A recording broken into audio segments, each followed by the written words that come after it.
Oh, mon ami, je viens t'encourager ce jour à mettre toute ta confiance en Dieu, à fixer tes regards vers le Seigneur seul, seul.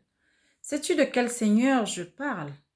Il y a plusieurs petits seigneurs sur terre qui furent et hélas n'existent plus. Il y en a encore aujourd'hui, mais la prochaine génération ne les connaîtra plus que de nom. Et encore.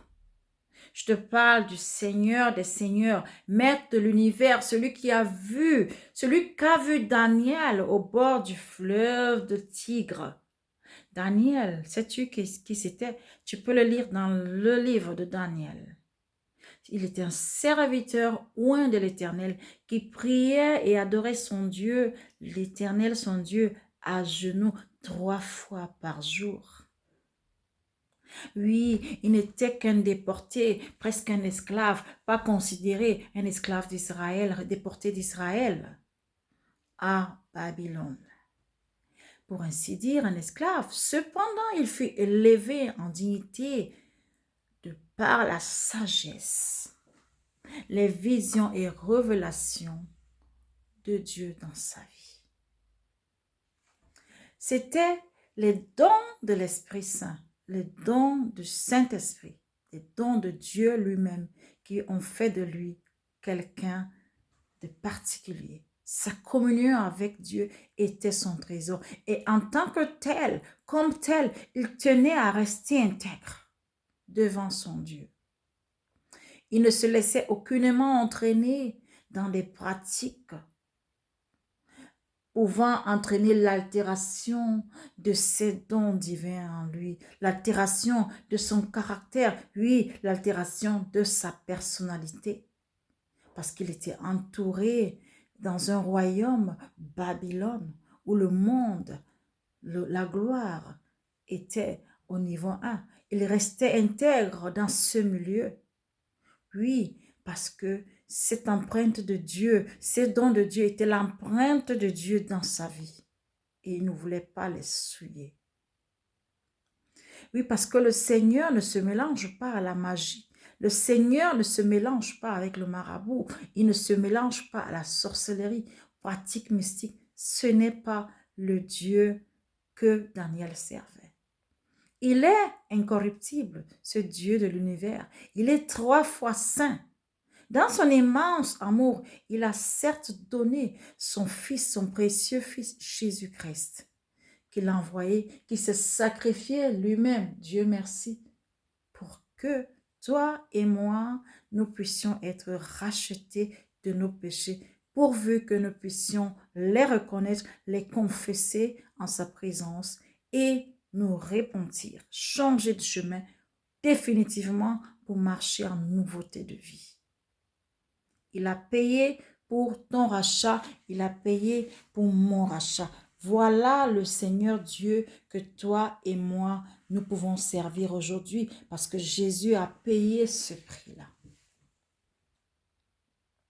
Daniel est cet homme-là qui a servi ce Dieu. Il sait que ce Dieu récompense la justice. Il est aussi juste, il n'est pas que amour et saint, il est juste aussi, ça fait partie de ses qualifications. Et en tant que tel, il récompensera à chacun selon sa foi ou sa rébellion. Daniel, l'esclave, devenu responsable sur 120 administrateurs du royaume pendant le règne du roi Darius le Mède, roi de Babylone. C'est le prince de Dieu. Ce prince de Dieu, Daniel, assoiffé de son Dieu. Il jette ses regards, il plonge ses regards dans les écrits des prophètes Jérémie. Et à la 3e année du règne de Cyrus, roi de Perse, il s'humilie 21 jours devant son Dieu pour implorer sa miséricorde, sa compassion, son pardon, et demander la restauration de son peuple, demander sa délivrance. Et Dieu, au bord du fleuve Tigre, du grand fleuve Tigre, il se montre un tout petit peu à lui. Il se présente comme un homme habillé en lin. Nous savons que c'était des vêtements sacrés, le lin, pour ne pas transpirer en la présence de Dieu. Il est habillé en vêtements de lin, cet homme-là, cette partie de Dieu qui se présente à lui. Autour de sa taille, il a une ceinture en or de face, un corps comme le chrysolite, un visage brillant comme l'éclair. Quel est le roi de la terre? Quels sont les seigneurs de la terre qui peuvent être, qui ont cette... C'est quels les seigneurs de la terre qui ont cette apparence? Les yeux brillants comme l'éclair, les yeux pareils à des flammes de feu. Ses bras et ses pieds ressemblent à du bronze poli. Nous pouvons lire cette description encore dans Apocalypse. Les yeux pareils à des flammes de feu, ses pieds ressemblant à du bronze poli. Le son de sa voix pareil au bruit d'une grande foule. C'est ça, mon Seigneur. Daniel, à sa vue, qu'est-ce qu'il fait? Il se retrouve sans force. Quand tu as connu ce Dieu, tu n'as plus la force de pécher. Il te rend complètement faible devant sa présence pour que tu dépendes de lui. Il s'est retrouvé sans force, Daniel, en entendant le son de ses paroles.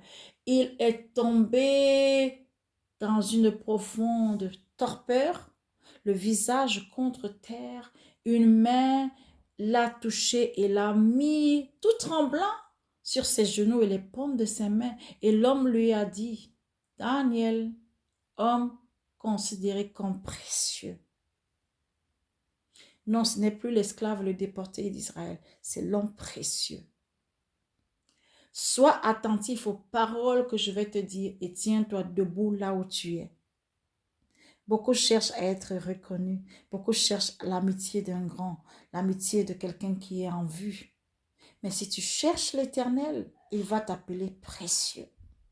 Si tu jettes tes regards dans sa parole, il va t'appeler précieux. Si tu demeures assidu à chercher la face de ton Dieu dans l'humilité, il va t'appeler mon enfant précieux à mes yeux. Et il lui parle à ce Daniel, il lui révèle des choses que l'homme animal ne connaît pas. Et d'ailleurs, ceux qui l'accompagnent, ses compagnons au bord du grand fleuve de Tigre, ils n'ont pas vu la vision, mais ils en ont senti la frayeur. Ils ont été effrayés et qu'est-ce qu'ils ont fait? Saisis de grande frayeur, ils se sont enfuis pour se cacher la présence de ce Seigneur, des Seigneurs. Tu es précieux si tu t'engages devant Dieu à l'écouter. Tu es précieux et tu deviendras précieux si tu t'adonnes à le découvrir. Ne cherche pas la vaine gloire de ce monde qui passe et qui oublie tout de suite. Tu seras appelé précieux si tu persévères à connaître les plans que Dieu a pour toi, à travers toi, pour ceux qui t'entourent. Dieu ne nous appelle pas à l'égoïsme. Il nous appelle à être au service des autres. Et nous pouvons nous tenir à la brèche et le prier pour les nôtres, pour ceux qui nous entourent, pour ceux qui ont le privilège d'être autour de nous, parce que nous sommes connectés au divin. Il t'appellera et il m'appellera précieuse. Il se montrera à toi, oui. Tu vas te nourrir de la richesse qui est attachée à sa parole. Une richesse invisible mais profonde et réelle. Tu vas perdre la force de pécher contre Dieu.